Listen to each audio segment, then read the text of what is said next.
Well, hello, everybody. Welcome to another episode of the Weighing In podcast. I've got two special guests, but only one is good looking. That's my man, Drew Dober, right there with the jaw. Angelo's got three chins, and he's over here going like this. Yeah, three. So Drew's gonna brag about his one. I have three. What's a Drew better number, one or three? Drew has one solid jawline. I mean, you have three that, but I will give you, Drew. Can you smile for me? Oh, you got dimples too. Yeah. So you're totally screwed. And he's the one thing I will say though is Drew's got a couple more scars than you, buddy. But he worked hard for those scars. How have you noticed, man? The people in the cage are making this look better. I mean, the swelling is my Botox. Hey man, it's nice to have you back on. We had you on just recently, and if you guys haven't checked out Drew Dober's interview on the Weighing In channel, check it out. Go back and take a look at it. And Angelo, man, you know you're here for all the good reasons. All of the Weighing In channel fans love Angelo. They absolutely love you. I'm here to deflect the hate for some reason. Deflect the hate from me. But if you guys haven't checked out Angelo's channel at We Want Picks, man, go check it out. It is a fantastic channel. And I got to be honest, man, him and Jacob do a great job of giving you guys breakdowns on the betting sites. Go to wewantpicks.com/offer or use the promo code and check it out, man. It's awesome. And what they do is at wewantpicks.com/offer. You check that out. If you guys check that out, what it is it gives you all the betting things that you guys need. It gives you like an AI, can give you all the breakdowns of the fighters and how they match up. It gives you what you need to place your bets. How do you say that? With the information that you need. And to waste your money wisely and do it that way. So teach a man to fish. There you go. Teach a man to fish. Exactly. I love that. That's a good idea there. That's a good one. Well, it's from the Bible. It's not from me, but yes, teach a man to fish. Yes. I was wondering if you were going to take credit for it. That's what I was wondering. I was like, yeah, I did it. You know, that's an Angelo type thing. Hey, Drew, while we got you here, man, I know I'm going to keep you as long as I possibly can because I love chatting with you, man. I've had you on a couple times, and you're just absolutely a great person, man. Love it. Thank you. I wanted to talk to you about this last weekend's main event. You had Arman Tsarukyan and Dan Hooker. Give me your take on that fight. What were your thoughts on it? And then we'll move on to some more controversial stuff. Yeah, no, I think the pre-conference, the build-up for the fight was tons of fun. Dan Hooker always makes fights super entertaining. However, gets taken down quite a bit, and that's kind of where he struggles. And Arman is just a solid wrestler. So the fight kind of happened as I thought it would. I mean, Dan Hooker had a close fight with Gamrot, but the thing with Gamrot is he's more of a jiu-jitsu player. He encourages the action, the scrambles, the submissions, where Arman kind of hunkers into that wrestling, will stay low to your hips and take his time a little bit more. And I think that was kind of the kryptonite against Dan Hooker. I was thinking it was going to be an Arman TKO second to third round, but instead it was a submission. But it was as expected. Yeah, I mean, Angelo, was there anything that surprised you about that fight? No, I was like Drew said, we saw him with Gamrot start to defend some takedowns late, take over, but the control on the ground was just completely different. It wasn't when he jumped guard more than once to chase that guillotine. That's when I was like, all right, it's coming apart. It's coming apart. Like he's jumping for that now. He's not even trying to defend takedowns anymore. One was close, spun out of it. Second one wasn't close at all. It's like, yeah, this kind of he realized at some point, like, I'm not going to keep this on the feet, so I just got to do something on the ground. You know, Drew, like you're a little bit shorter in stature. I mean, when I was fighting, like early fire, I considered to be like I was considered one of the bigger lightweights, and now I look at myself and I'm like, these guys are enormous, you know. But I look at Dan Hooker, he's what 6'2". I mean, he's freaking extremely tall, long, lanky, all the things that a lot of us MMA fighters have problems with inside that cage. I got to be honest, if he just learned a couple really good techniques on the ground, he would be so unstoppable in terms of whether it's an elevator sweep, whether it's just ways to kind of come up underneath to an X guard because he's so tall and long and lanky. He'd be able to work on that, getting wrist control because I would imagine he has big hands being 6'2". He hits like a truck. I mean, I would imagine he has got big hands. He could get wrist control, kind of how Leon Edwards does it these days. Is able to just stand right up with his hand. I'm not quite understanding why he hasn't put more effort into working on his ground game a little bit more. Yeah, I mean, taller guys always give you the most problems in the stand-up department, and we know Dan Hooker is a volume puncher, kicker, like stand-up. He stays in your face the entire fight. But I think a lot of it is just that proficiency in the gym.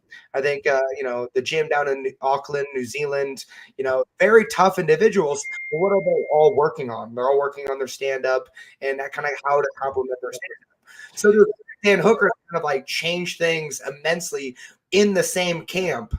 It's got a little unrealistic. I mean, I kind of knew Dan Hooker. I mean, the ways to win, stay in people's face, put that volume on them, and like they can't deal with the height. Yeah. But the moment people get around that height, one, get into their hips, or two, I mean, what we saw Arnold and Allen do, would just get past those hands and then stay in that pocket. And Dan Hooker kind of falls backwards there. And yeah, I think Dan Hooker would just need to change things up and probably do a little bit more cross training. Yeah. Hey, do me a favor. Either we got to pull that mic a little bit closer to your face. Can you elevate it a little bit? Maybe bring it up. I'm not sure if there's some way to do that. Also, I'll just lean in, shove my face against it. There you go. Yeah, something like that. If you can put something underneath it so you don't have to keep moving it, that might work.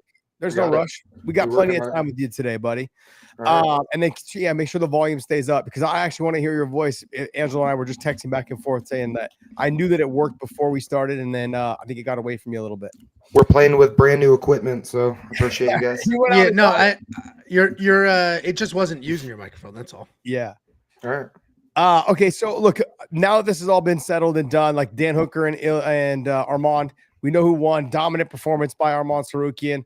Now we're looking at the only logical answer would really be that he fights Ilia Topuria. But everything that I'm hearing and having conversations with some media, having conversations with a lot of the people that are working kind of through the UFC, I'm hearing that there's a possibility they're working on the Paddy Pimblett fight and Ilia Topuria to be in January. Yeah, I mean, I'm hearing that rumors as well, and it doesn't surprise me whatsoever. I mean, Paddy and Ilia kind of have that beef they had in the hotel where they were just throwing bottles at each other. Hand sanitizer, boy. Yeah, right. They've been already like talking smack to each other, and then plus they had that full on octagon moment, after Ilia knocked Oliveira out, and so man, I think UFC was just curious on if Arman or Justin Gaethje was going to create some sort of hype, but as of now, no one's created more hype than Paddy Pimblett.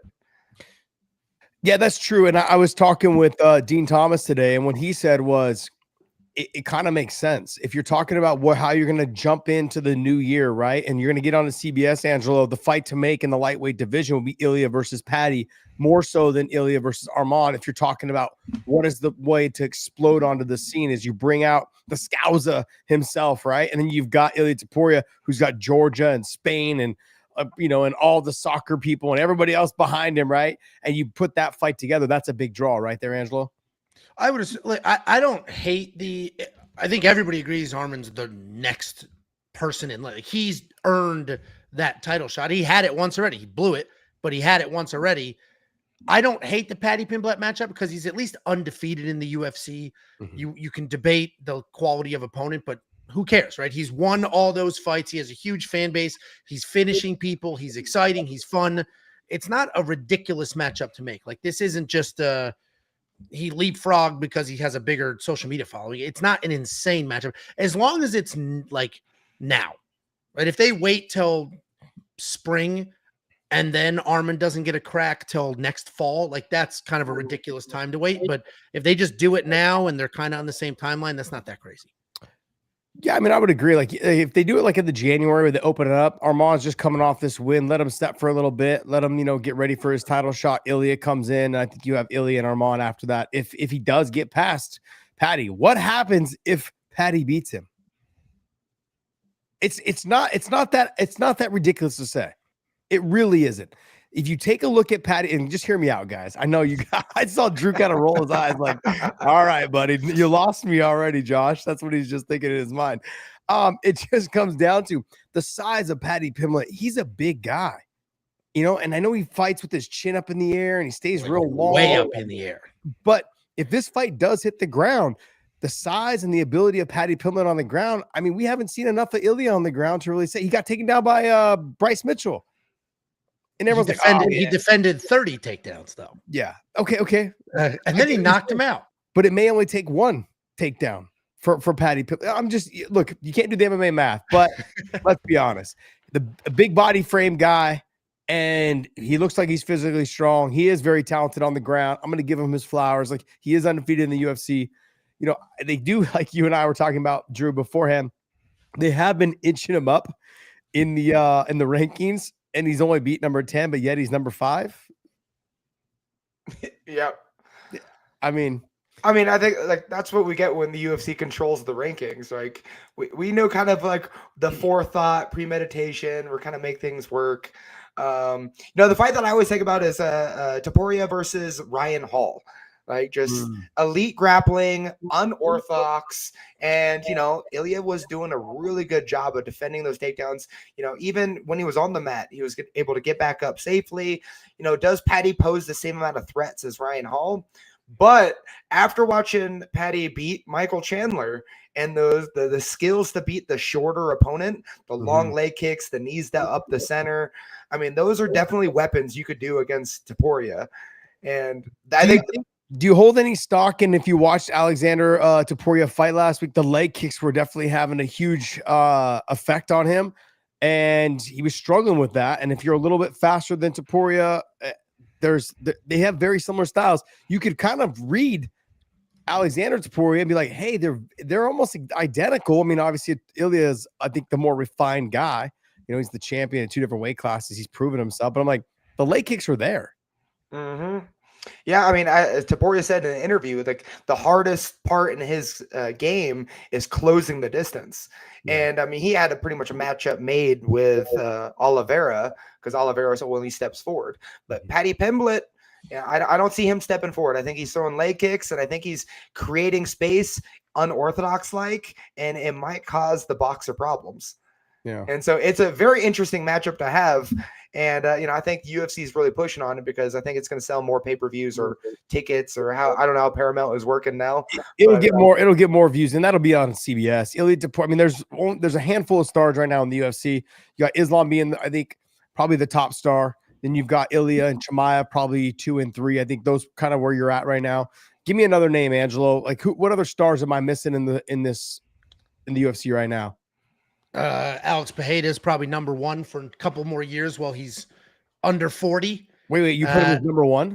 Alex Pereira is a cash cow. That dude is number 1 right now. No, there's no way. If you look at the views and you look at the numbers in which any of their social media posts, it shows that Islam is almost 1 million views of everything higher than him. That translates 100%. You're the tiebreaker, Drew. Who is an objectively bigger star in the UFC, Islam or Alex Pereira, who headlined UFC 300 and saved all of 2024?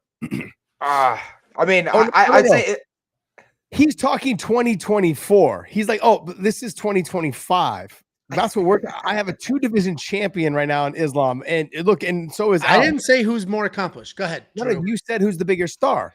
Excuse me, Drew is speaking. Drew is speaking. Go ahead, Drew. Drew, settle this. The tiebreaker. Who's the biggest star? To answer, I think Islam's the biggest star. I think Islam.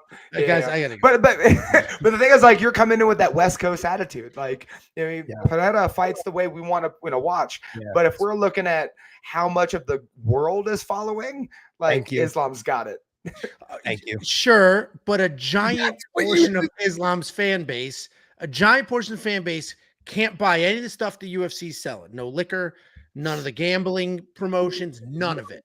The UFC, as far as they're concerned, their cash cow, their star, the person that can push their products, Alex Pereira. Yeah.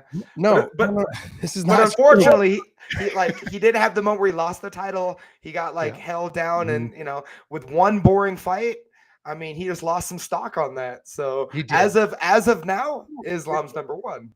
I mean, even after that fight, Angelo was a huge supporter, and then he wrote him off. He's like, "Oh, unfortunately, he's gonna lose again." Oh, I thought he was worse. I thought it's gonna be worse. It's gonna be. He ditched it. That's how fair weather fan he is. He's like, "Oh, he's the greatest, the greatest."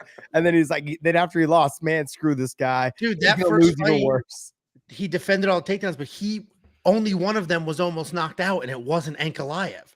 So, like, I was like, this is a hard gap to close, and then he he did exactly what he was supposed to do. In the first fight, he was almost afraid to engage because he was so hyper focused on the takedowns. In the second fight, he's like, I don't care. And he just moved forward through his hands and off it went. Love it. I just disagree a little bit just because, like, I thought when I watching that fight, Pereira was holding back, like he wasn't acting like himself.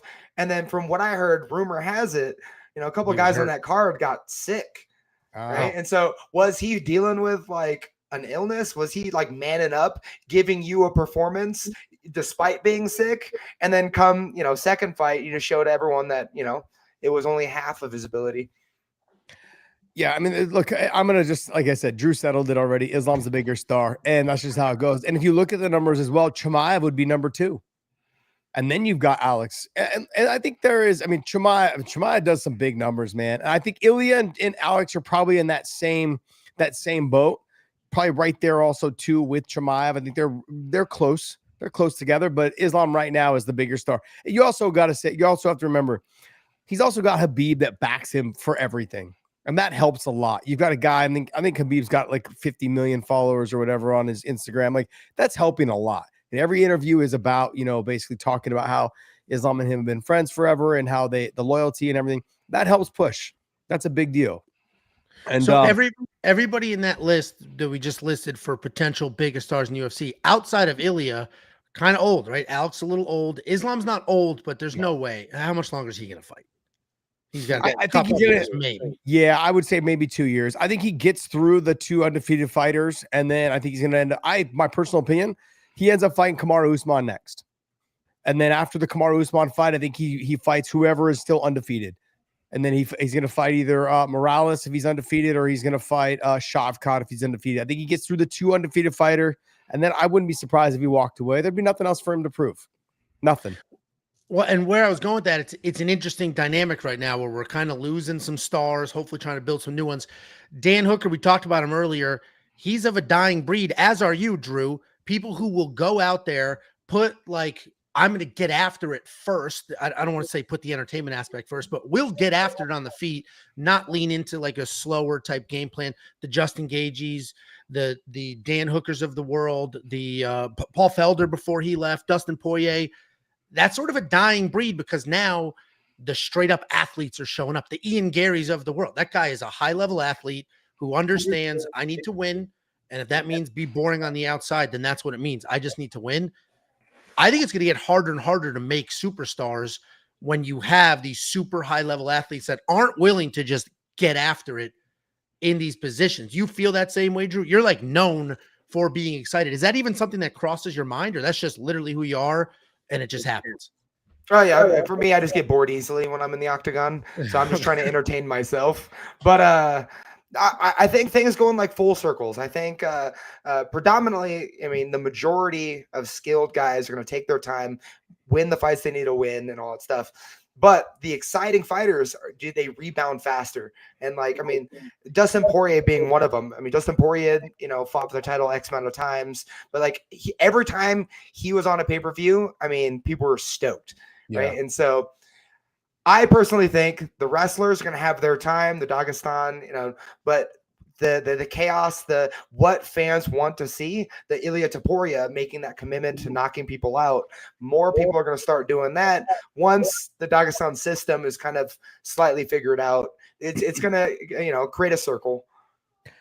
Yeah, I think it's going to take a little while to figure them out. I mean, Drew, you fought Islam, and give me some of your feedback on what it felt like to fight him. In my opinion, my fight with him is just he was so knowledgeable in every position. It was so hard to get him off his plan. Like he felt so comfortable the entire time, and he didn't really feel that strong until he needed to be. And then he was the strongest man I've ever felt, But I think it's just with them, like they're so proficient. They've been doing it for so long, and you can't really take them out of their game, nor can you mentally like get them to drive in a different lane. I mean, they're so calm, cool, and collected. Now, I think the excitement and the urge of excitement definitely changes the future with these fighters.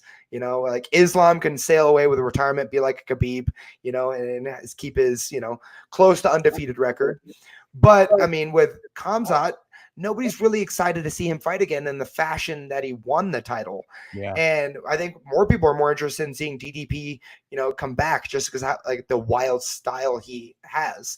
And so I think fighters are going to eventually learn this, that what pays the bills is to be the Paddy Pimblett, the Topuria, to put people on their back and squeak away those wins, I think are slowly losing people's interest. And at the end of the day, we're trying to entertain the fans. Yeah, it's very true, Angelo. Like this is Angelo's whole argument is that, look, I want to put fighters that are there that sell, that really make exciting fights. He loves that. For me, I'm a little bit of the nerd. I want to see the fighters that have the most technique and the ones that are superior athletes. I don't enjoy watching Ian Gary fight, but Angelo brought up a good point. He's a great athlete.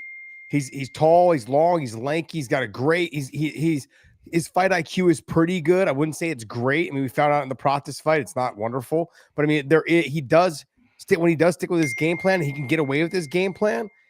It works well.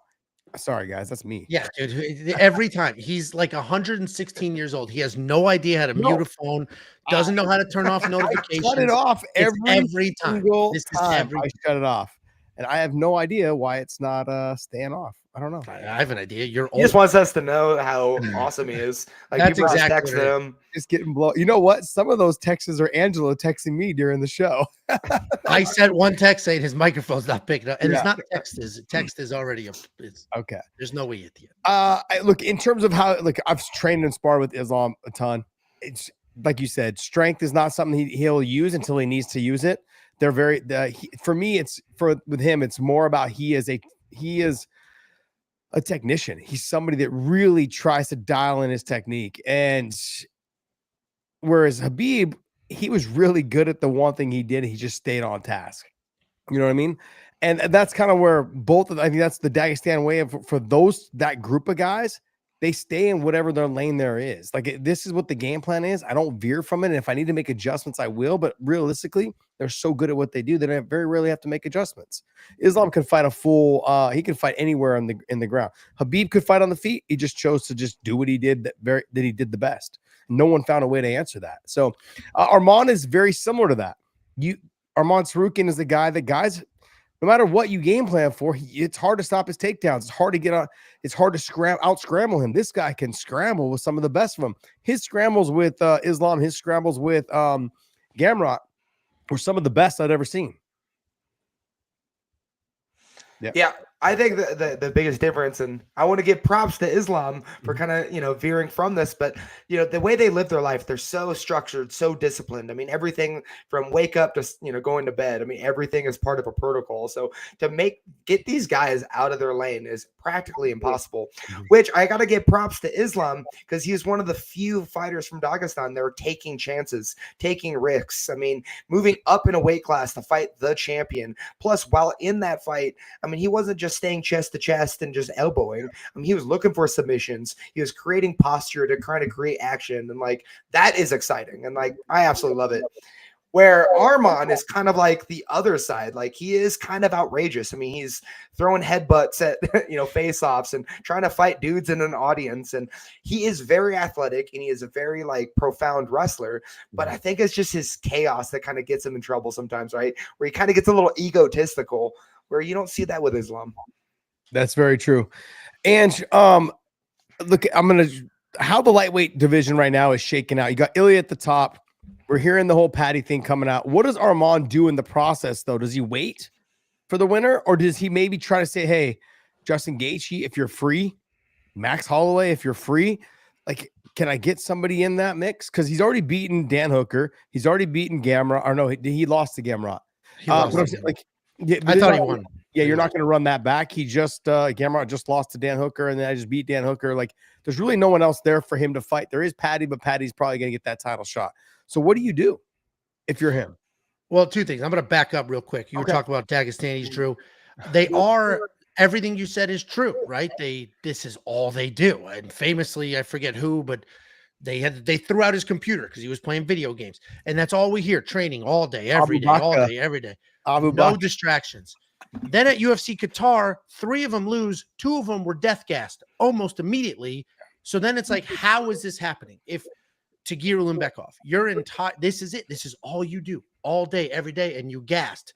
My theory, which is crazy if that's all you do all day. My theory is they're in shape in camp. I believe they're putting in the work. I believe Tagir Ulanbekov in camp can outwork anybody in any other camp. I think there's too much of an obsession to be the biggest person in the weight class, and these weight cuts are absolutely destroying their cardio. We saw it in multiple fights at UFC Qatar, and honestly, that was kind of a knock on Islam. Obviously, he moved up. He looked spectacular at 170, but the cardio isn't exactly what it should be given the amount of work everybody knows they're putting in. Have you seen that too, or am I just looking for too much? I mean, yeah, I've seen excessive amount of weight cuts. I mean, me and Islam are both outside the bus in our sauna suit on, cutting weight together. I mean, so I think it's just like a lifestyle that they have. They want to be the bigger, because I mean, their fighting style is to be on top, and to be the heavier opponent, you're going to be on top. Also, I mean, not to criticize too much, but they don't have shredded abs. I think like they're enjoying the Russian food. I think they also like to live a little outside of the trenches that they put themselves in.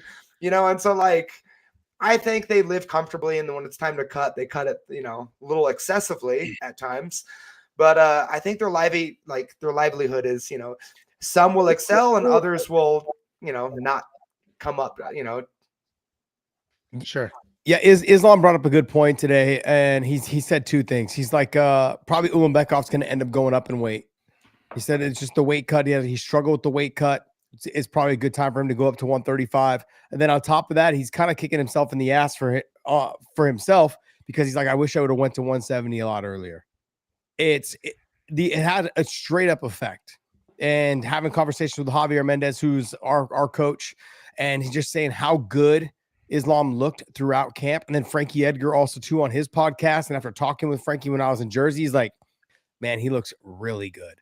Everything, he's flowing, going 5 rounds easily, going through new guys every 2 rounds, you know, and then finishing the 5th round with a fresh guy, and then and just dominating guys that are walking around 195, you know, 200, and he's walking around 88, somewhere in there, and he's in fight shape. Sure. And these guys maybe are not, but they're always training.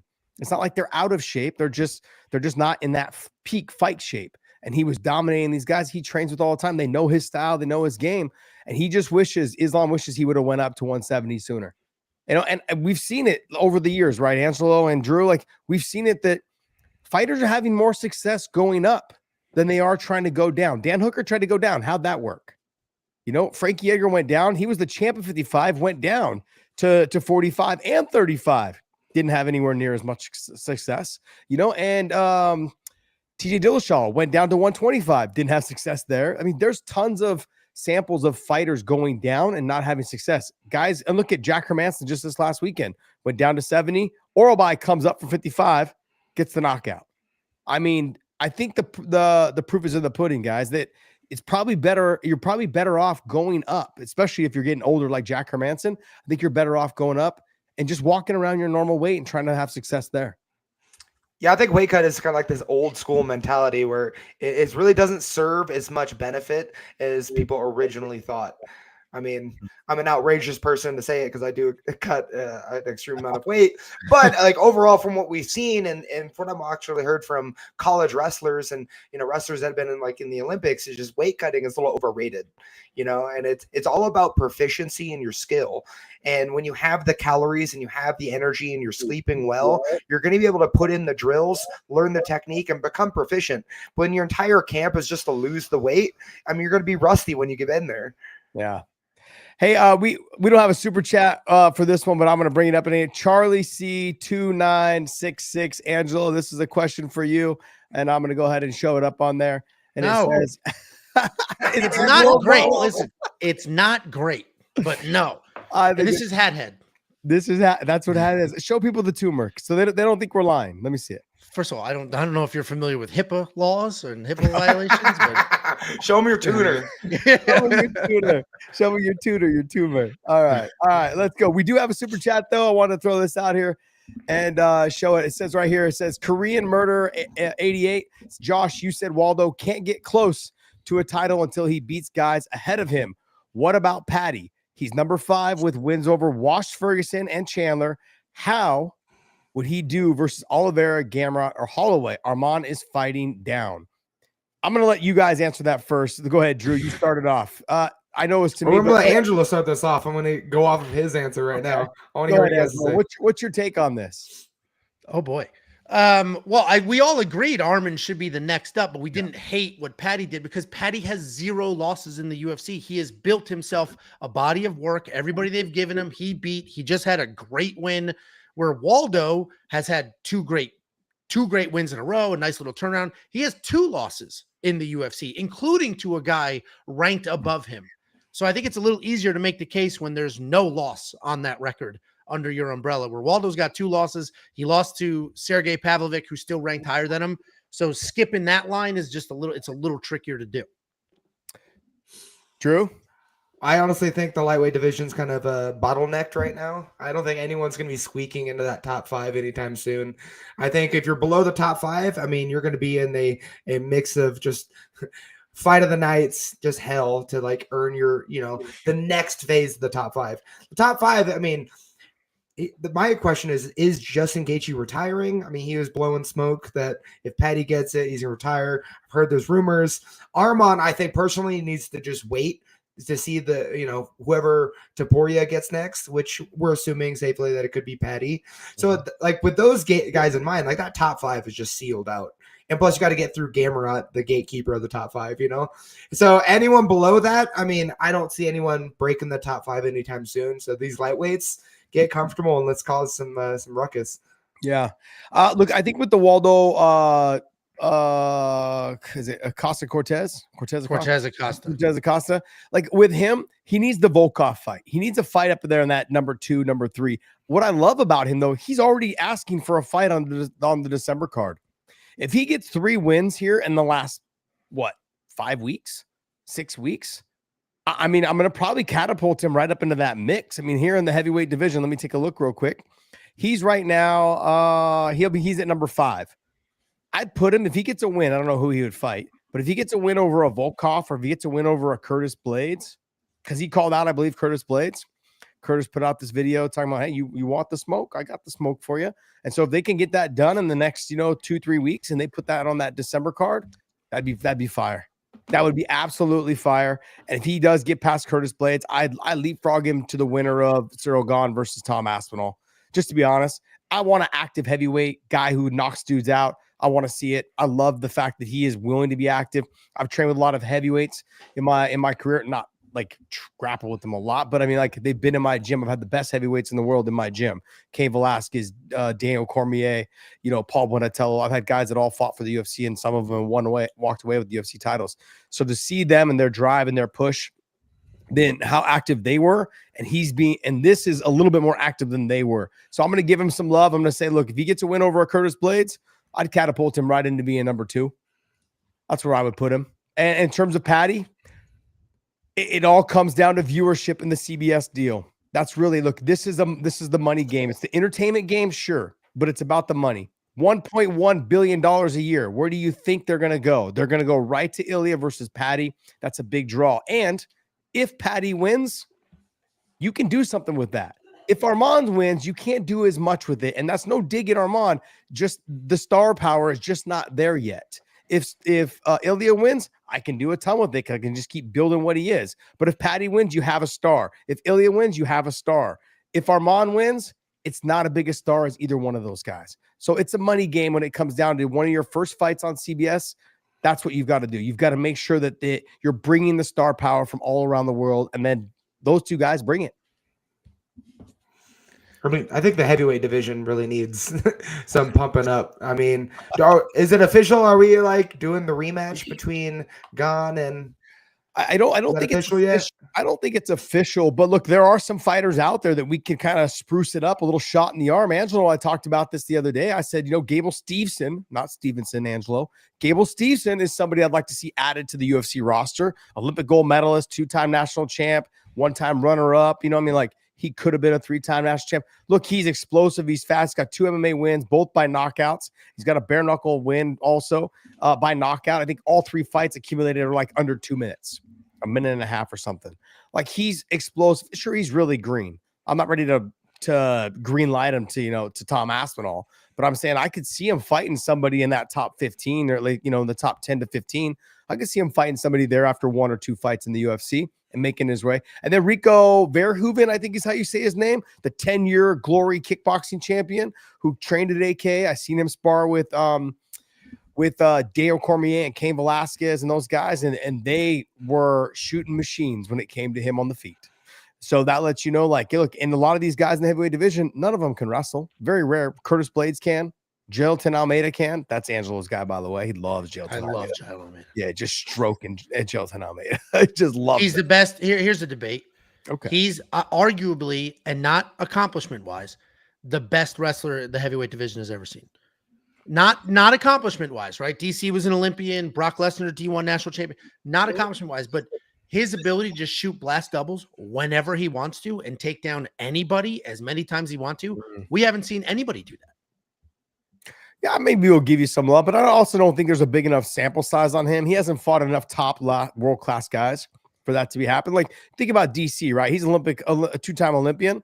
He had to fight Bigfoot Silva. He had to fight Josh Barnett. He's fought all the Frank Mir. He had to fight legends in the sport. That Jailton Almeida's fought who? Well, he just beat Volkov. Okay, he beat Volkov. It was very controversial, wasn't it? Yeah, he didn't actually beat him, but yeah, he exactly. beat him. Exactly. So, but that's my point. My point is he hasn't really beat anybody. And the guy, and look, Curtis Blades, I mean, he got exhausted in that fight. He was flinging around like nobody's business and then just gassed out. So you could be a great wrestler for one round. I wanted to be successful because he's got the look, and I love the explosive. I love the throwing around. I love all that, but he's gonna have to learn his fight IQ. He's gonna have to develop the fight IQ a little bit more. So Korean Murder 88, thanks for the $20 super chat. Appreciate you, man. And what else should we rapping about here, you guys? Like in terms of the lightweight division, how are you gonna match this up? Let's just say Patty is the guy in January. Arman sits out and waits. Then what do we do? What do we do with the other guys that are in that weight class here? Like you've got, let's see, let me pull this up. And I'm going to pull up the rankings as well. Yeah, I got it right here. So then right after that, right, you've got Charles Oliveira and you got Max Holloway. Max Holloway and Charles Oliveira for the BMF. I mean, I feel like that's set in stone, needs to happen. I mean, take my money. Yeah. I could see it. They fought before, right? And there was like a weird shoulder injury or something. Yeah. And that was at 145 eons ago. I think both fighters are completely different people. And I think that fight, I mean, Oliveira's is going to continue stepping forward and Max Holloway stands his place. Like, it just has fight of the night or BMF written all over it. You might as well do it. What do you think of Dan Hooker had a great little interview afterwards. He's like, hey, I'm going to call out Moicano because he sucks and I suck.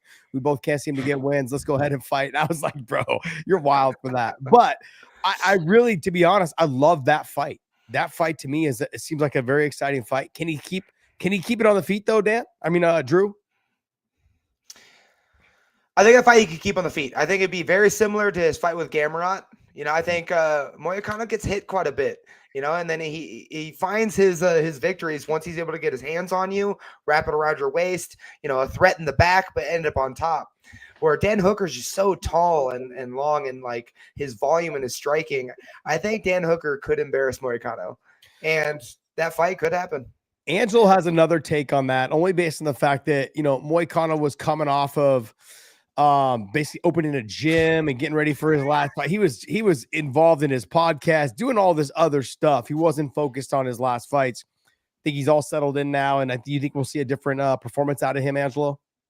Yeah, I mean, I definitely think Beneil Dariush beating Renato Moicano was a direct reflection of the distractions in Renato Moicano's life. He went from, good fighter, building a solid base of fans to a couple of post-fight speeches and an MMA guru call out away from like an objective star. And I was at UFC 317. He got the second loudest pop. It was Charles Oliveira, then Renato Moicano. It was crazy. Yeah. So he's off doing multiple podcasts. He's opening businesses. And I get it. Like, capitalize when you can capitalize, build your career after fighting because you can't fight forever. I'm not disagreeing with any of the decisions he's made, but I do think Like, he didn't lose to Beneil Dariush because Beneil Dariush was the better fighter and beat him in scrambles. He lost to Beneil Dariush because he got tired and sloppy. And that is the work he was putting in. So I don't know if there's a rededication, if he's, able to put the work in, or if there's just literally too much going on in his life. And when you start fighting guys like Dan Hooker, we talked about Dan Hooker. Farting guys? Yeah, he might. Like, Dan Hooker's a dying breed of savage. You cannot show up unprepared. This is true. This is very true. Look, for me, I would love to see the Max Holloway and Dan Hooker fight. That would be the greatest. I think it would be one of the most entertaining fights. The two of them would stand toe to toe for the BMF title. Just, you got to get Dan Hooker a win once he gets a win. And look, I'm not against also. I think that St. Denis is on his way up. And so I don't want to match that up just yet. But if the two of them at some point can cross paths, I'd really love that fight also. And that's it. God damn it. But let me just show you this real quick there, Angelo, because I know how much you love Almeida. But here, I wanted to show you that. There you go, buddy. If you spell throw like that, your opinion is out the window. It's Okay? very If that's true. how we're spelling words here, It's we a cannot typo. take these comments seriously. Get the guy. Come on. Look at this guy. But he added the slight pause after bro, though. Yeah, So- the little 2 dots. I do that all the time, the 2 or 3 dots after. And Angelo's like, wait, are you going to keep talking? Are you going to send me more texts? What's going on? Texts, guys. Texas is Are you crazy. going to send me another text? I saw the comments giving me a hard time about it as well. So we have the lightweight division, we have the welterweight division. Let's talk about Khamzat Chimaev, man. Khamzat Chimaev, the curse is real. The guy wins the title, he announces he's injured. He's out until April or March or April. What is your take on a champion, Drew, that just can't seem to get past the hump of always being hurt? He exploded on the scene. He was the guy. He was the guy that was super active. We all loved him. All of these things. And then what happened? And then is the injury after injury. Got COVID. Then he was sick. He had hives all over his body. Like, he was going through it. And now he wins the title. And Dean Thomas put out this thing saying, like, this could be a total nightmare. He wins the title. And now he doesn't really need to fight because the title brings him money wherever he goes. He can do autograph signings. He can do appearances. He's going to make money on the side. Doesn't be as active because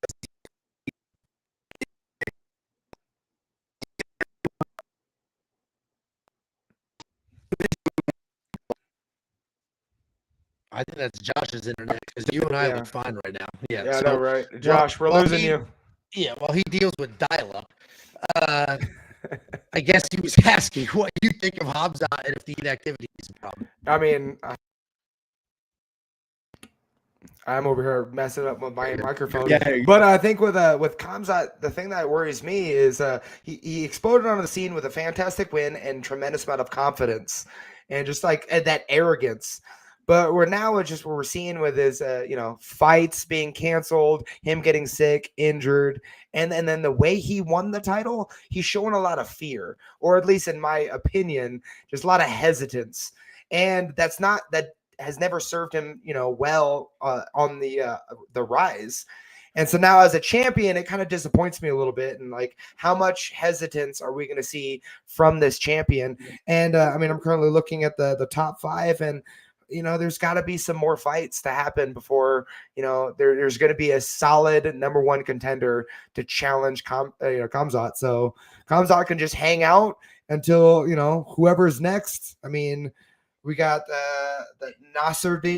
Was it Nasser Imavov? I always mispronounce names.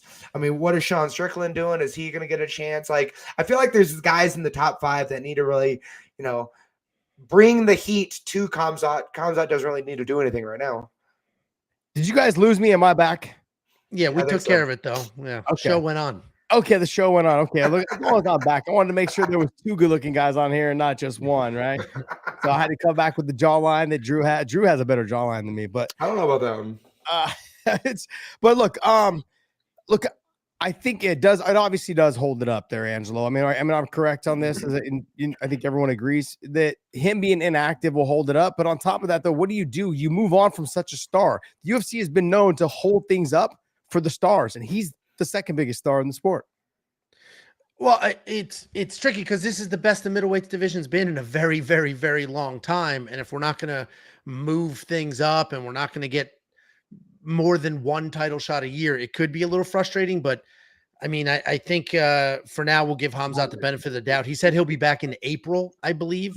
So hopefully they match him up. Imavov is the only thing that makes sense right now because I thought RDR was going to beat Brendan Allen. Yeah. And then it's like, all right, we have the Paddy Pimblett effect. He's undefeated in the UFC. He's a tremendous human being. He's got, we can do something here, but he quit on the stool. So like that drops you down a few pegs, and it's going to take 4 more fights to get back to where he was just with 1 quitting on the stool. So that's a very hard road to come back from. So now RDR is kind of out of the equation.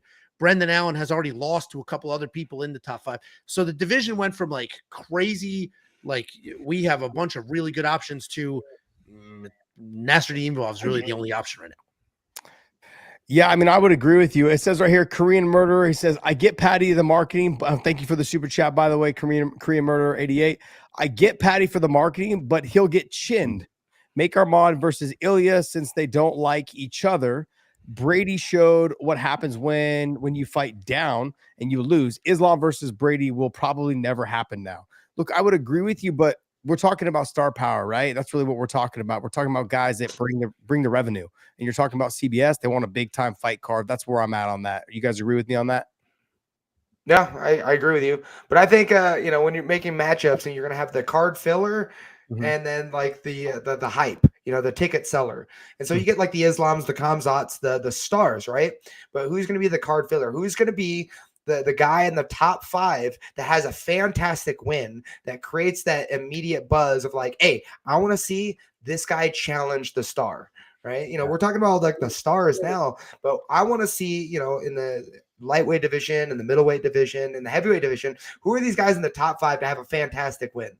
Like a solid, and this is how you create star power. You can have the Instagram followers, or you can just beat some ass, and people are then going to go, damn, I want to see this guy challenge Khamzat, right? So I think this is kind of what we're lacking right now, is just that, like, who is going to bring in that enthusiasm? No, I would agree with you. Look, if I'm gonna let's play matchmaker here right now for the 185-pound division. I'm simply gonna put, from what I understand, it's gonna be Anthony Hernandez, Fluffy against Sean Strickland. Imavov is gonna be fighting for the title, and then I don't know if they're making this fight. I've heard that they're making Fluffy and Sean, so it sounds like they're getting close to that deal being done. And Imavov's gonna fight for the title against DDP when he returns. And then I think it's going to be, you would make sense that Brendan Allen called out DDP. It would make sense to make that fight, correct? Do you guys like those matchups? I mean, that's basically your top 5 from the champion all the way down. Yeah, and I feel like they need to do an interim. Khamzat's just going to be enjoying the bench for a little bit. Wait, you're already talking interim? And he said he's going to be back in April. You're already talking interim.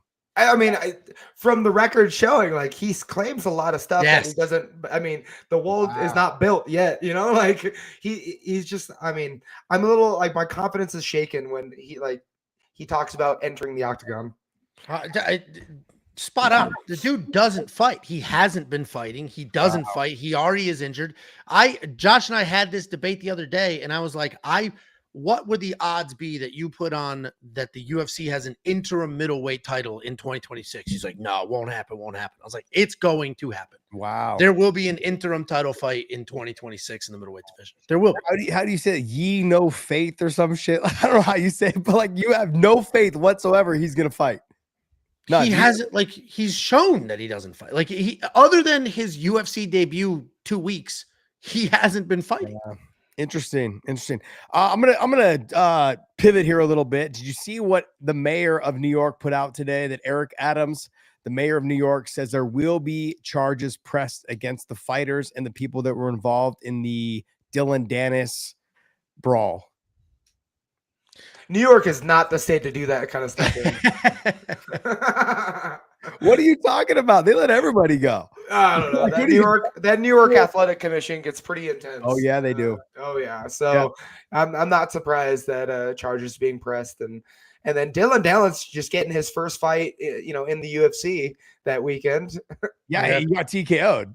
It was pretty nasty by Chalco, man. Chalco was out there just delivering the blows, putting a lot of people call him Dildo Dennis, but Dylan Dennis was out there. Just his feet were flailing around, looked like he was getting his salad tossed. Dude, it's depressing that I see more street fight videos of him than actual fight videos. Like, I couldn't even tell you if the dude actually fights for a living. Like I just only see him in the streets getting beat up. You got choked up by the bartender, right? Or the Yeah, I also saw him in broad daylight in Vegas get like sucker punched by some dude. I'm like, why am I seeing these videos of you just getting your ass kicked? And then I see one fight of him in a ring fighting a nobody, and then he just like punched and guillotined. Like, I don't that know. was for a title. He's defending that title. Like a couple of months. Yeah, he's let's have a little bit of respect. He's a world champion. Oh, good. Let's have a little respect for Dylan Dan is a world champion. All right. He's objectively, and you gotta put another quarter in the internet machine because you're falling apart again. Dylan Dan is a professional troll. Like literally, it pays his bill. Like being actually paying his bills. It's crazy. When you see somebody like that making a name for them, like actually get paid to just be a lunatic and then get these easy fights in the middle of nowhere, does that like just boil your blood? Or you're like, yeah, you live that life, dude. You have to look yourself in the mirror. I don't care what you do with yourself. I mean, the beautiful thing with me is I had like 26 fights in the UFC, 12 years, and I still kept my dignity. And like I get to keep that thing for the rest of my life. Yeah. And he's already sold his for a couple $100. Like I'm okay with that. Now, if he wants to have, a fight in the UFC, like I would love to have an easier fight than the monsters I have been fighting, but and so so for somebody like you who you're very established at this point, you've got a solid fan following, like you've like you said, you've done things and you've done things for a very long time. At what point does it become, I just want to make as much money as possible with the most exciting fights possible and not what is my direct path to a potential title fight? Like, is it an active decision or is it literally just like, give me whoever and we'll figure out what happens if I win? I mean, generally, I think every fighter needs to live by that first part where it's like, we're just trying to make as much as money with the exciting fights. And then if the title comes within it, then that's great too. For me, I mean, I just accept the fact, like I'm the lightweight journeyman. I'm the gatekeeper, right? So my goal is to have fantastic fights. I don't know how many times I'm going to enter the octagon, but every single time it's going to be worth it. So I'm just looking for who's got fight of the nights, who's standing and trading, who makes like a fight with me and Dan Hooker. Man, a fight with me and Dustin Poirier would have been a dream matchup for mine. But like, that's kind of what I'm looking at is like, how can we make every moment I'm in the octagon something to be remembered, regardless of a gold, What about you and Michael Chandler? Yeah, I mean, on the White House card, you couldn't get any more American than that. I'd love to see that fight. Let me ask you this, Tom. The CBS Paramount deal. What's your thoughts on it? How easy is it going to be for fighters now to really kind of build their brand, make themselves? They put their work in to become a star, to make themselves a star, to build themselves outside the organization and bring money in outside the organization. Now being on CBS, I mean, it's huge. And then Paramount as well, that just feeds to everywhere. I mean, I think everything is like bringing up. And so I think the pool is getting bigger and there's plenty of fish. So to rise above might actually be more of a challenge because now more eyes are on it. And like now you have to be exciting. And that's what I mean by like going full circle. So like now with more eyes, more opportunities, now you got to make sure you stand and trade and like you act as a fighter and not just laying chest to chest on somebody. And so it's going to be harder to kind of get the momentum going. But once you have the momentum, I mean, you're going to be hanging on to it forever. Yeah, I mean, I would agree. Look, there was a text put out right now a little while ago by Ali. I have such a hard time. Abdelaziz. Yeah, it doesn't roll off the tongue. I just known him as Ali forever. So for 20 years now, I've known him as Ali. He says, guys, calm down. Usman's next. Yep. Yeah.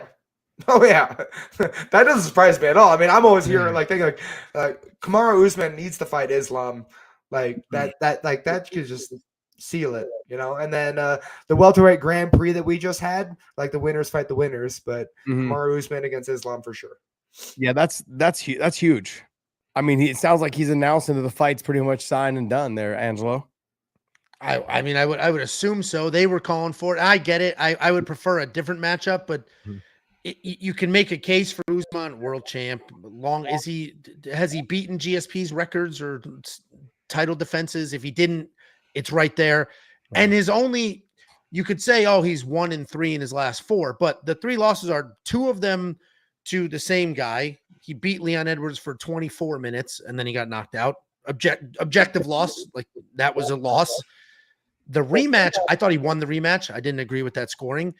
And then he lost to Hamzat on short notice in between. So it's not, and then he came back and he kind of ran through a surging Joaquin Buckley. So it's not outrageous to throw him in that, especially when, you know, Michael Morales isn't old. So there's time. He can wait. It's not a big deal. Ian Gary, as boring as he can be and people don't really like him, he has shown he is willing to fight. The Shavkat fight was short notice. The Prates fight was short notice. He's not being a diva that he gets painted as. So you can kind of make those people wait, because if Usman doesn't fight Islam, you kind of have to get a little tricky with the matchmaking there, because then who is he going to fight? And he might lose, and then that's it. He's never going to get another crack again. Yeah, Drew knows though, like the UFC slurps up dudes that take fights on short notice. If they call you and you say yes, they're like, "Fuck, we're in. We love it. Cool, thank you for doing us solid." They may bonus you on the back end, or they may just hook you up with a little bit easier of a matchup your next fight. They'll do something for you, and you know it might be hidden a little bit, but they slurp up that shit. I mean, I think as far as like star branding goes, Kamaru Usman, I mean, increased his value with his loss with Hamzat. Absolutely. Like just taking it short notice and the way he performed. I mean, that's a loss that actually puts you higher up.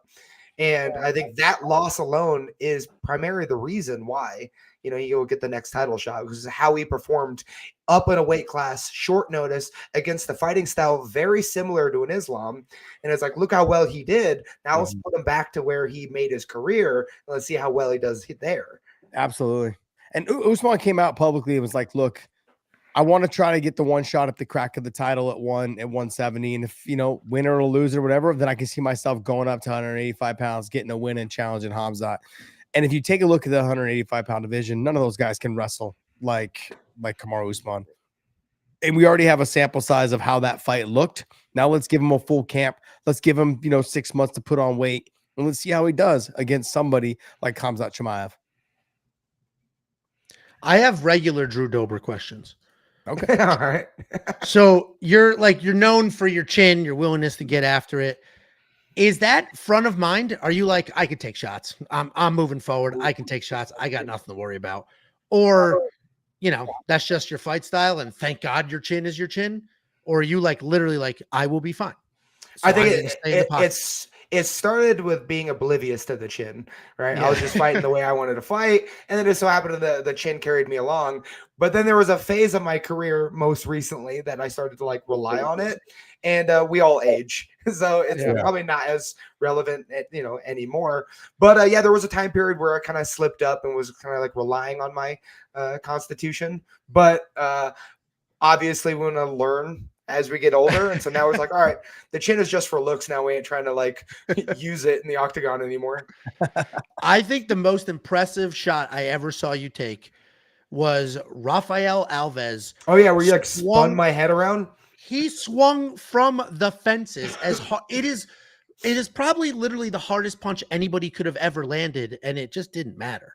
And that was crazy. Like, that was crazy. Yeah, I also look at that video clip. Like, how the hell did I take that? Like, he brought that from his pocket. Like, it was nuts. And it was clean. Like, it was, you watch that. Because if you're him, poor Rafael Alves, just to lose that fight. If you're him, you're like, I just hit him as hard as I possibly could. Flush. Well, that's it for me. Like, I've got nothing left. Todd Johnson, 51-76. Drew Dober's a bad dude, a phenomenal fighter. Just wanted to give you I appreciate it. I'm glad people enjoy the moments I'm bleeding on national television because it takes a lot. It does, man. It does. There was a little bit of that came up today. Did you guys see that John Jones was in Chechnya? Oh, and I want to hear more. Like, what was the engagement? Chimaev goofing around on the concrete basically took John Jones down. Okay. Now I have a question. Okay. I have a question. Is John just being nice because he's in Chimaev's country? Like, is in like, I don't want to disappear. Like, I just go ahead, get the takedown. It's good. I'll go ahead and I'm your guest. Like, go ahead, you could take me down. Or do you think it was legit? I mean, they were on like you had John Jones. I believe he was in like dress shoes. They were. I don't even think they were trying to wrestle. I think it was like a dap up that turned into a body lock, and then just like a couple of bros kind of fake wrestling, and then Chimaev took him down. So yeah, I don't think that is real. I mean, meaning contested. Yeah, I just like what does John Jones have to prove? You know, I think he can just easily just like, dude, take it because I'm still the baddest man to walk the UFC. Like, you know, so you know, I feel like that's the most action we're gonna see from Chimaev recently. So we should enjoy it.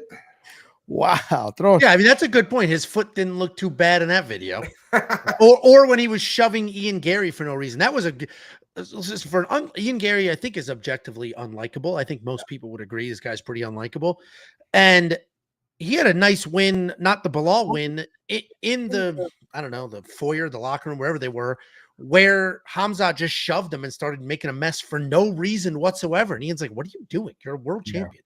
And a weight class above. Like, get out of here, dude. Leave me alone. And this guy's just out here causing fights with everybody, but not actually training. Now, so as fans and like, you know, journalists or people, you know, engaging in talk, is this trash talking and shoving, like, is it getting cheesy? Like all this obsession with becoming the next Conor McGregor, like, is it now becoming sour? Is it expired? When I personally think when it doesn't feel authentic is when it's nonsense. If it's authentic, like Jorge Masvidal, that was him. When that dude left an interview to go smack Leon Edwards in the face just to come back to the interview, like nothing happened, that he was just unapologetically himself. And when Nate Diaz does his nonsense, he's just himself. So if you're just you and you happen to be a psychopath, it's fine. But if you're forcing it, then that's when it's like, what are we doing? Stop. Just be you. And people, you'll always be more liked for being who you are than pretending to be somebody else. Always, every time. Yeah, that was the biggest knock on Chandler from a lot of guys, including myself, is that he's one person in front of the camera. He's a completely another person behind the camera. Like it's just different. Dustin Poirier called it out. Other fighters have called it out. Tons of Bellator guys, like Benson Henderson, who's one of the nicest guys that walks the face of the earth. It's like, gosh, man, what a phony. Just what a fake. And I've seen it firsthand. So that's always been my gripe. But I want to get back to John Jones. John Jones also sat down with the president of Chechnya. I think he's the president. His name is the Warlord. Yeah, I don't think he's is he actually? I thought he was just a standalone warlord. I didn't know he was part of the government. John, he's sitting down talking with him at this chair, at this, you know, they're sitting in the chair at a table, whatever. And he says, John goes, I don't know anything. I don't see anything. All I know is the man is a great host. I mean, that's the only answer you could have. That's what I wanted to get to. I mean, you're in his territory. You got to make sure you work your words. Yeah. There was a moment where they actually showed a video of John and him kind of like wrestling or pummeling, and John wasn't really giving him a whole lot. And I was like, buddy, you might want to just get taken down right away. Just let him go. You gave it to Chimaev, right? But like, this is a different level. Like, let it go. You just gotta. And I guess, do we give credence to allowing, like, I don't know, why do we put, let me just reshape this question. Why do fighters put themselves in this position? Why? Money. It's got to be money, right? Yeah. I mean, what kind of question is that? Why did Isaac Dulgarian not defend a rear naked choke? Same answer. Money. Different question. Same answer. And we are consciously putting our lives on the line for money. Like, we're prize fighters. So like, it's what he's still doing. I never thought about it that way. You're right. I never thought about it that way. Jeez, man. Oh man. Oh, we're all walking in enemy territory just for some extra cash. Well, it brings me back to, do you remember when Dennis Rodman went to North Korea? And he's like, oh yeah, he was really great to me, and we had a great time, and I hung out with him. I'm like, but why? That's what I don't get. I'm not saying anything negative because I cherish my life. You know, I just simply want to know. I just want to know why. Why put yourself in that situation? Well, that was also money. He got paid because what's his name was a huge fan. Did you see that movie? That movie was great. Oh, was it good? It was like a documentary following him over to North Korea and like everything. It was awesome. Oh, I didn't know. I didn't Yeah, know. it was actually a good movie. Yeah. I thought what was the movie made with was it Ryan Philippe? No, The the two potheads. yeah. I can't remember who they were, but they ended up doing that spoof Seth, or whatever. Seth Rogen and Oh, is that the Dictator? yes. It's called No. The Dictator that is one. Sacha Baron Cohen. That's Sacha Oh. Baron Cohen. Oh, Yeah. that's it, yeah. It's with Seth. Oh my God, Yeah, we're so what old. did they do? you guys are in the chat. If you guys are in the chat, let us know what the movie is. What's the movie? If you guys know. Rogen. What was it The called? Interview. Yeah, The Interview. Dave Ashatri got it. Thank you, David Chatry. Yeah, that was awesome. It was those guys I think will never be allowed in North Korea now. They're never getting paid to go. Well, so in real life, Sony got hacked by North Korean hackers before that movie got released as like a threat saying don't release this movie. Sony got hacked, all these files got released, all these movies got like, bled onto the internet. It was like a full-blown like actual like, electronic warfare because of that movie. Wow. I mean, I think we're giving athletes too much credit. I mean, Josh, like when you were training and like you were getting after it, were you paying attention to what was happening across the world? I think I think athletes or if fighters are just ignorant. So when you catch like Justin Gaethje in the Middle East, I'm like, I doubt he knows like the recent news coming out on this country. Yeah, true. The only other country I really paid attention to, honestly, was Japan because I fought there several times, and so like that was really the only, and that was cool. They had high level MMA, so I knew that eventually I was probably going to fight there, and I knew that I had to keep an eye on the guys that were over there, and so I really just paid attention to what was going on in Japan, which to me is honestly one of the best countries I've ever been to, probably the number 1 or number 2 countries I've ever been to. It's clean, nice, people are very respectful. The food is absolutely insane, so good, and that the food's clean as well. So everything about that country I loved. I love Japan. I'm just so jealous that I didn't get to fight over. I mean, like once we had the strong Asian promotions, K1, Pride, One FC, I was like, man, I want to do that so bad, but now like there's not really a strong promotion in Asia right now.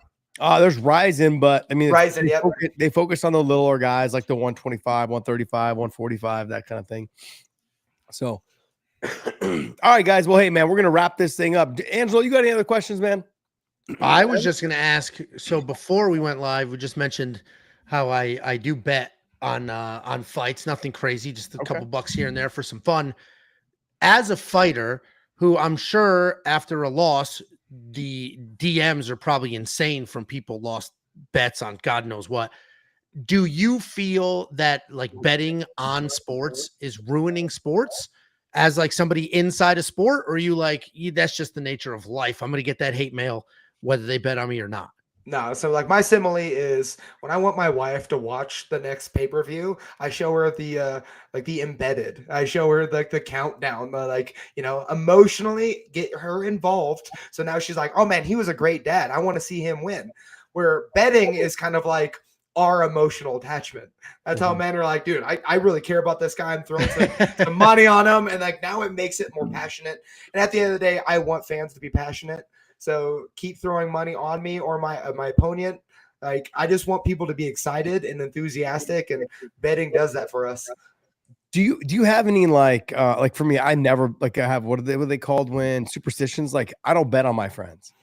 I just can't do it. If I've interviewed you or I know you, like and are friends with you, I just can't bet on you. I feel like it jinxes the fights. Do you have something like that? And then also too, is there any like anything that you do leading up to fights that you have to keep it that way?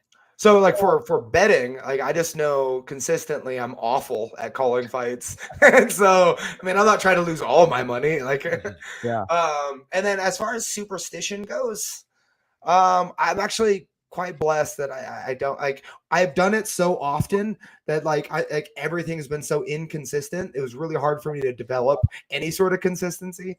So I don't really have any superstitions other than just enjoying it. The moment I don't enjoy it, then that's when we got to like step away. Angelo, do you think that fighters, because you got me on this betting thing, and I've always wondered this, is my picks are fucking horrible. I'm basically like the Drake of fighters. Notoriously are awful at picking fights. And that's not go watch any fighters like breakdown of any card. They're just notoriously pretty bad. But you also have a lot of random influences that you shouldn't have. Like you have biases because I trained with this guy or his coach, or I'm a striker, so there's just a lot of inherent biases that'll just affect the picks. But yeah, fighters notoriously have like pretty terrible fight picks. Which I want to throw on here. Like, I was a little mad at Josh Thompson years ago because I was watching his breakdown of Drew Dober versus Islam Makhachev. And man, that hurt. The biggest homer, man, I was such a Thompson fan, and to hear him just criticize me, I was like, oh. But I mean, he wasn't wrong though. He's just a homer. I got manhandled, which he was very accurate, but you know what? It hurt. It's so funny. There's like interviews that I did with Brendan Schaub, and I was talking about how Khabib was going to outstrike Conor McGregor, and he's like, "You're fucking crazy. You're wild." I said, "Look, it's going to happen because Conor's going to be so concerned about the takedown." And sure enough, I mean, he pretty much outstruck him. He got the only knockdown of the fight, then outstruck him and ground and pounded him out, whatever it was, right? Just totally put it on him. And it's funny because then Luke Thomas went out and goes like, "Hey," like he basically said that like, you know, he would do this and he would do that. And sure enough, he just went out there and did exactly what Josh said he was going to do. I think that's kind of what Angelo's talking about. Is our biases are based on like, I've spent a lot of time inside the cage with both those animals, right? And just knowing how good they are all the way around, whether it's on the feet, on the ground. And Khabib never got the credit he deserved in terms of his striking because his wrestling was so good. So everyone just like, oh, he's just going to wrestle. Yeah, but he had to throw some real striking to get in there and close the distance. And his striking got a lot better as he got older, or as he grew into a better fighter. Your biases convinced us all that Patchy Mix was going to be a UFC world champion by the end of the year. Yeah, you are 100% correct. And here I am. No, let me ask you. Here's another one. Yaroslav Amosov, former welterweight champion at Bellator, coming over. His first fight is Neil Magny, which that guy's got the most wins in the welterweight division, and that's a tough fight for anybody because he's tall, long, lanky, he's good on the feet, you know. And in Yaroslav Amosov, he's not a super big guy, but he's very talented everywhere. I mean, I don't know if you know anything about Yaroslav Amosov, Drew, at all, but just extremely talented, good fighter. But I can't say anything about Bellator guys anymore because I'm going to get murdered in the comment section after. Well, so I wanted to hear your opinion because statistically, the Bellator fighters coming up to the UFC, I mean, I use the word up, you know, coming into the UFC, they're not doing so well. Oh. Like, what is your opinion on the reason Bellator fighters aren't performing as well as they should in the UFC? Okay, so I look at this a couple different ways. When Bellator signs a UFC fighter, right, they give them a match that makes for the most entertaining fight. The UFC, when they sign a Bellator fighter, they give them the toughest, possibly the most boring and stylistic fight because they're not trying to shed light on that fighter and if they do get a win, that's even better. They can say they beat someone. Like, let's be honest, the Yair Rodriguez fight for Patricio Pitbull, the worst fight you could have possibly given him out of every other fight. Absolutely the worst. Just the movement, the kicks, the reach, the height, the range, all of that stuff, the speed, there's no willingness to really engage. Patricio is a stand in front of you, let's bang fighter. I really would have liked to have seen him and Dan Ige fight first, but then his second fight after coming off the loss was one of those things, you know, it wasn't an exciting fight because he was so nervous to try to get the win. I've got to get my one win so I can go ahead and get into the rankings. Now I can start kind of not calling my shots, but now I can start saying like, hey, I want to fight up. I'll fight anybody. I'll do this. I'll do that. He had to get that first win. That's like a monkey off your back. It really is. In terms of other fighters, you know, Patchy Mix just didn't have great performances, man. I expected so much more. I really did. He should have never taken the first fight on short notice and just wasn't ready for Batista. And then came in and had the second fight where he just should have done more. I honestly just, that's the way it should have been. He should have done more. He should have went out there and tried to capture it, get the fight to the ground, kept it on the feet the whole time. Like, it just wasn't there. Like, you are a grappler. You're one of the best grapplers in the game, and you decided to be a stand-up guy. And I don't know if it was just that didn't want to spend the energy. I don't know what it was. So I mean, I think that's like the vibe that, you know, picking up on the Bellator fighters is like, we have these expectations like you're a world champion, you've been in the top 3 in the Bellator, so we're gonna put you in that top 5 division in the UFC, and they're not pulling the trigger. Yeah, I just see so much like, you know, absence or apathy when you're in that octagon with these Bellator fighters. So is it the lights? Is it the audience? Is it the pressure? Or is it the talent or like the skill level in the UFC? Like, let me ask you this. Shane Burgos went over to PFL. Anthony Pettis went over to PFL. They didn't have success. no. Jeremy Stevens went over to PFL. Didn't have success. They had more success. Jeremy Stevens was back inside the UFC, had more success in his second stint or whatever in the UFC. Like, even though he lost, but he still came back to the UFC. He didn't go back to the PFL. Like, it just has to do with, it's very difficult to switch from one promotion to the next. Nothing feels like home anymore. You're going there. They're similar referees, but there's a whole new crew, different media people or interviewing you, different camera guys taking your photos for the week. Like, you're meeting with different people in the front office. It's a different promoter. If you get to pass through Dana or the matchmakers, you talk to them. Everything is different. And also too, I would say there's probably more pressure for the guys going from the UFC to the PFL because you're the name, you're the guy. And the PFL wants you to be successful because they can help build their guys a little bit more. They want you to win 1 or 2 so then they can try to get you beat eventually later on down the line. Be like, yeah, our guy beat the UFC guy. That's what they want. In the UFC, they don't want you to win 1 or 2. They want you to lose your first 2, and then they'll go ahead and try to build you back up. You know, they just couldn't do it with certain fighters that came over, like like with Kayla Harrison. There's just not a big enough sample of top-level fighters that can compete with Kayla Harrison. 2-time Olympic gold medalist, just physically super strong, and just a beast, man. She's an animal. She's so aggressive, so good. And the cut to 135, she's phenomenal. So I think Patricio, look, he's 38. He'll probably be 39 here soon, somewhere around that age. Time is against him. That's really what it comes down to. I really wanted to see Jose Aldo and Patricio. No matter what, I wanted to see that fight. And that's a fight they should have put together. You know, who's the king of Rio? Let's see. What's the point? They're both older. Neither one's really making a title run, probably.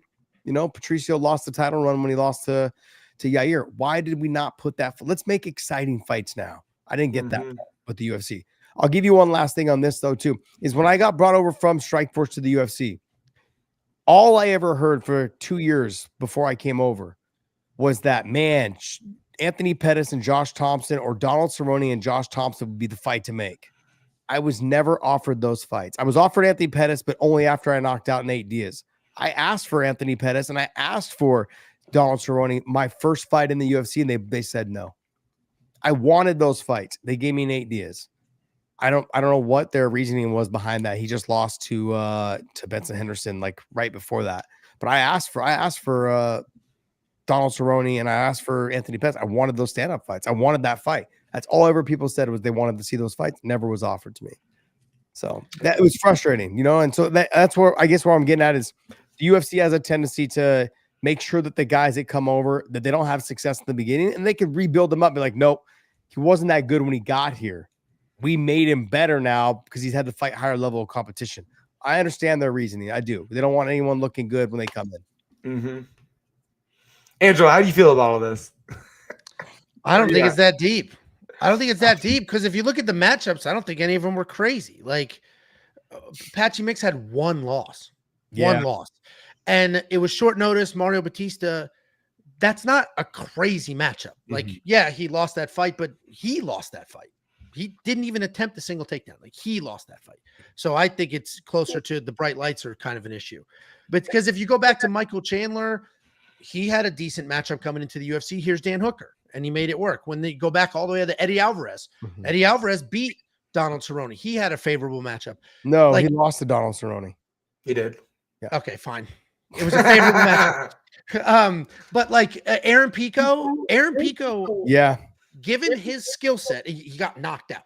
But given his skill set, that was not a crazy. That wasn't a matchup like here. We want this kid to lose. I think that was a fair matchup on paper. Turned because he looked really good up until spinning back elbow. But like, so I understand the logic of like, let's not give him a layup. But I don't think it's let's not give him a layup because I don't want him to win. I think it's I just spent a fortune on this kid.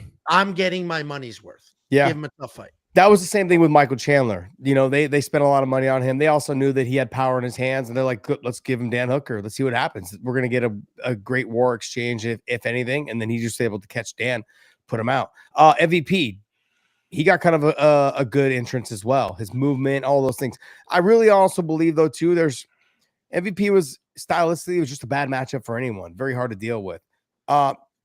You take Michael Chandler. I think they loved the way that Michael Chandler carried himself, the way that he cut promos. They loved that. They knew they could do something with him, and they were paying him a lot of money because I know what Bellator offered him, and they offered him a lot, and then they beat it.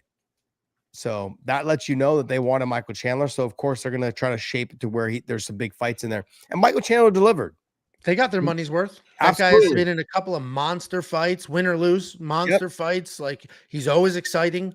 They got their money's worth. I mean, last fight he wasn't exciting, but the fights before that, yeah, he was exciting.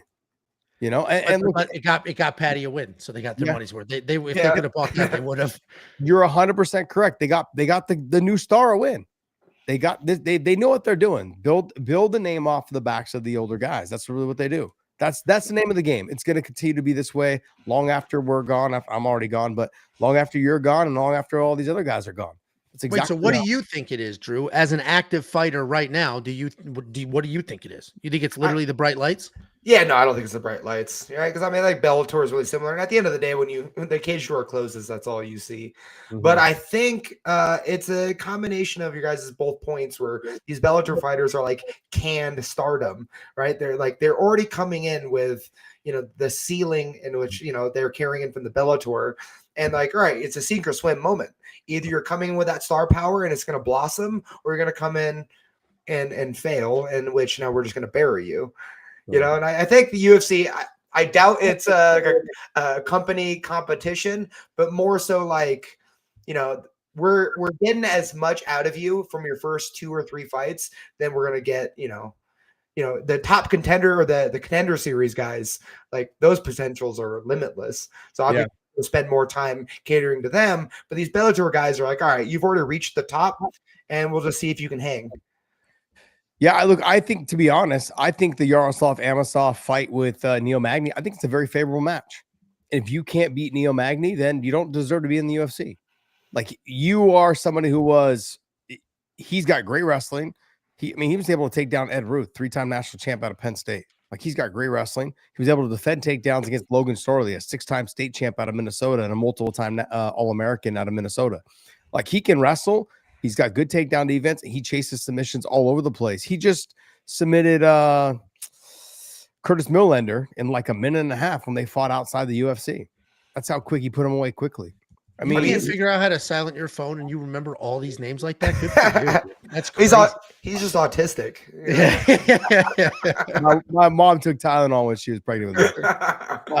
But no, I agree. I think the matchup like makes a lot of sense, but it is also, I mean, Neil Magny isn't a layup. I mean, most wins in the welterweight division is beating guys like Robbie Lawler. So it's kind of, again, one of these scenarios where like, you're a Bellator champion. Let's see if you sink or swim. And the matchup makes sense, but now we get to see if there's a talent difference, or if it's something else outside of the cage. I want to also preface this by saying that, look, guys like Merab, guys like Aljo, all those guys were saying the same thing that I was saying about Patchy Mix. He's talented, he's good, he's going to be a force to reckon with. I mean, even Umar, who's a good teammate of mine, said like he's the toughest guy I've ever trained with. And then just to get in there and just couldn't get it done. That's what threw us all off. I mean, these guys are in his weight class. If anyone knows guys, like, they've studied him. They've watched him. They've trained with him. They were all at Extreme Go Tours for a while. They knew how good he was. They're like, man, this guy's dangerous. He's good everywhere. Just when the lights came on and he got into the UFC, it just wasn't there. I can't tell you why. That's the bottom line, is I can't tell you guys why. Nobody knows why except for him. He just couldn't pull the trigger, or he couldn't get the takedown. He didn't shoot any takedowns against Mario Batista. I was like, what the hell is going on? And I saw something very similar when he fought Juan Archuleta.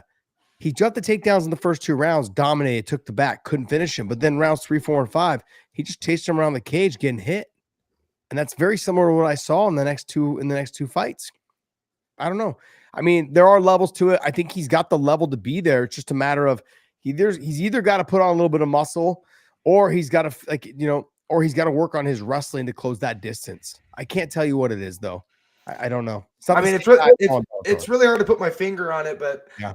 My best guess is in the UFC, consistently there's an it factor to every athlete competing in the UFC, right? Like in Bellator, I mean, you're going to have some tough fights, right? But you're going to run into some easier, where you can see the damage, right? Yeah. You go back, watch Michael Chandler versus Eddie Alvarez. Like they were both going nuts. I mean, it was a great fight. But now when you see Michael Chandler go nuts against Justin Gaethje, it just you don't see the results as much. No. And I think the UFC has like this where, I mean, every single dude you fight has the it factor. What grew you in the regional scene of like that special ability. Now everyone has it. So now what else do you have? And I think that's what we're running with like the patchy mix, where it's like you are very talented up against this crew, but now you're in this realm of everyone has it. So now what else do you have? Well, I'll cut Chandler a little bit of slack. That fight was over 10 years ago. He's now 30-something years, 38 years old. But with Patchy, there's really no excuse. I think he's 31 years old. I mean, this is your prime. You don't get any better than it right now. 27 to 34 is you're dialed in. You should be 100% ready to go. That's why he left the PFL. He's like, look, you're not fighting me enough. I'm not active enough. I need to get some fights, and I'm ready for the next level. Let me go. I've done everything I can here. So, MVP, I think he's doing a good job. He's ranked in the top 10 or 12, 15 or whatever it is. You got Patricio's ranked number 10, I think, or somewhere around there also too, after his win over Dan Ige, and we'll see what happens with Aaron Pico. But I think stylistically, I really wanted to see the Evloev fight versus Aaron Pico. I wanted to see the wrestling between the two. I thought Aaron Pico had the better boxing, and Evloev to me they're very equally. Probably, I mean, Aaron's the better wrestler, but the size of Evloev is just, I think he's gonna be the bigger fighter, the stronger fighter. But to see how the technique worked from Pico to him would have been fantastic. That was a damn good fight. I would have loved to have seen, but he got hurt. And then we ended up with the Lerone Murphy fight. And that was just, to me, and I even said this, it's a more dangerous fight. It scares me because you don't know what Lerone Murphy can do on the feet. Things can come from different angles, and sure as shit, that's what happened. That's exactly what happened. So, and everyone's like, man, you called it. I'm like, yeah, I called it. Unfortunately, I called it. That's the shit part, because Pico's a good friend of mine, man. I trained with him for a while. Good kid. Very good kid. I agree with the it factor piece. It's like when you go wrestle in college, every single kid there is a state champ from wherever they came from. Everybody's a state champ. So it's a similar where you go to the UFC. Everybody in the UFC is good. Every single person. I'm looking through Patchy's record right now. Some of these are like, I've never heard these names in my life. And that's not his fault. It's just okay. Tell me about Tobias Taylor. What was he like as a fighter? Oh, he was a fantastic fighter. I think his record's like 18-2 or something now. I'm just kidding. Yeah. So, and I think that's the Bellator business model, for people who may not realize, their business model was interesting. The UFC is like, we pay you. It's our job to sell the tickets in this arena. The Bellator business model was, we're going to have some people on the main card, and then we're going to get every regional fighter we can find wherever this arena is, and we're going to have them sell as many tickets as possible. We'll give them ticket commission. So you do end up with a weird hybrid card where you could have a superstar, like Hector Lombard at the time was like the king of Bellator. And then underneath that card, you have like 11 regional guys from that area. And they end up fighting people like Apache Mix, who isn't quite a champion just yet. So it's a different path up. And then that really just comes to a head when you're a world champion moving to a different organization. So I do think that has a lot to do with it. Every single person in the UFC has put in some dues to get there. Obviously, varying levels. We're getting a lot of random like 6-0, 5-0. That's not quite a huge body of work, but I think it's just a different path. Hey guys, if you guys have questions for Drew, go ahead and drop them in the chat before we wrap this thing up. But Drew, is there any word on what's going on with you next? Have they talked to you, reached out to you? Has your manager talked to you? What's the word with you? I mean, as of right now, we're trying to come up with some names to throw at the UFC. The UFC pretty much said, we love the way you fight, so you just let us know who you want to do it with. So I even posted on Instagram, Twitter, what would be the most exciting matchup to start 2026? Realistically, so we're looking at the under the top 15, you know, and you know, there's a couple names. Ripovic, who had 3 fight of the nights in a row. That would be a fun one. Michael Johnson, like he's a killer, and so like that would be a fun one. And that's where I'm at right now in my career, was like, what kind of fun fights can we put together? And if the path to the gold, you know, pops up, I'll definitely, you know, jump on that train. But as of right now, I'm just trying to make every single time I enter that octagon entertaining. And I just need an equal and opposite dance partner. Angelo loves Robovics, right? Ribovics is a stud. Yeah, Oh, he's talented. Yeah, he likes that. Ribovics is good. And Michael Johnson's what, 38, 39 right now? You know, he's still fast. But he just won his last fight with, you know, that lead hook was landing frequently, so he still got it. Have you seen that meme going around, or the reel going around of the guy trying to chase after like the duck, and it's like fast as fuck, man, fast as fuck. That's exactly every time I see Michael Johnson fight. He's so fast, dude, so fast. Yeah, I mean, that would be the biggest problem to deal with. It's like he's also very rangy for his height. He's rangy and he's fast. Those would be some problems. But I've seen some sparring videos, you know, of his, and I was like, man, you can't be leaving that kind of stuff in the gym. So that he's just a weird fighter to where he can beat Dustin Poirier and lose to Clay Guida. Doesn't make sense, but I'd be down to test that. Yeah, I mean, he's got great takedown defense. He's explosive. He's one of those fast twitch muscle fiber guys. Like, he's quick with the hands, and he puts together combinations. He throws 3s and 4s. Like, a lot of these fighters are afraid to pull the trigger after 2. They throw the jab, they throw the 1-2, or they throw the right hand and left hook. They never throw the 3 or the 4, and those are the ones that normally land. Michael Johnson's out there throwing like 5-punch combinations, 6-punch combinations, and that's why he gets guys out of there, man. He just, like you said, the Josh Emmett fight, I go back to that fight. He was winning that fight. You know how many fights he's had where he was winning and like all of a sudden he lost it? I'm like, damn, you were just this close to being the next in line for the title shot. You were right there. The Justin Gaethje fight, when Justin came in, he was winning that fight too. Yeah, and one of the greatest fights I've ever seen. I was like, I just remember Justin getting rocked and like doing the whole teetering around, and then Joe Rogan interviews after, oh, you were hurt. He's like, I wasn't hurt. Like, watch the tape. What the fuck are you talking about? You weren't hurt. I mean, knowing Justin Gaethje, that's how he came in there. So nothing changed. Yeah, nothing's gonna change. The cool thing with Michael Johnson, if you watch his most recent fights, like, old dogs learning new tricks. I mean, the way he's fighting is maturing.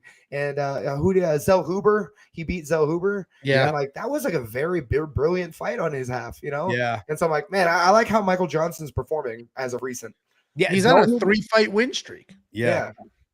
I mean, like, look, he's getting it done. He's collecting those checks still, man. I mean, that's one of the hardest things to walk away from is, you know, you're collecting all those checks. And it's just like, hey, they're still coming in. I mean, when I retired, I left a lot of money on the table. I still had 3 fights left on the table. I mean, there was a lot of money left there. And I was like, I just don't feel like going to training anymore. You know, like I didn't get that itch anymore. I'm like, this isn't as fun as it used to be. So, you know what would probably be an all-time fight for you as a fan? Mateusz Rebecki. That guy gets after it. Yeah. You get after it. Like, that would just be a fun. I need you to create a list that I can just forward to the UFC and like, all right, these cats. Who did Rebecki just fight?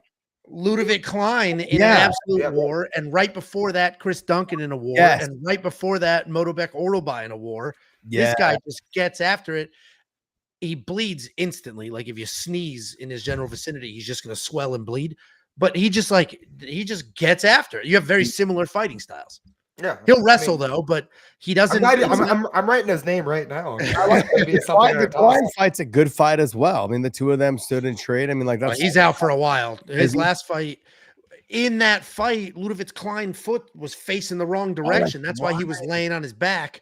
And what's his name?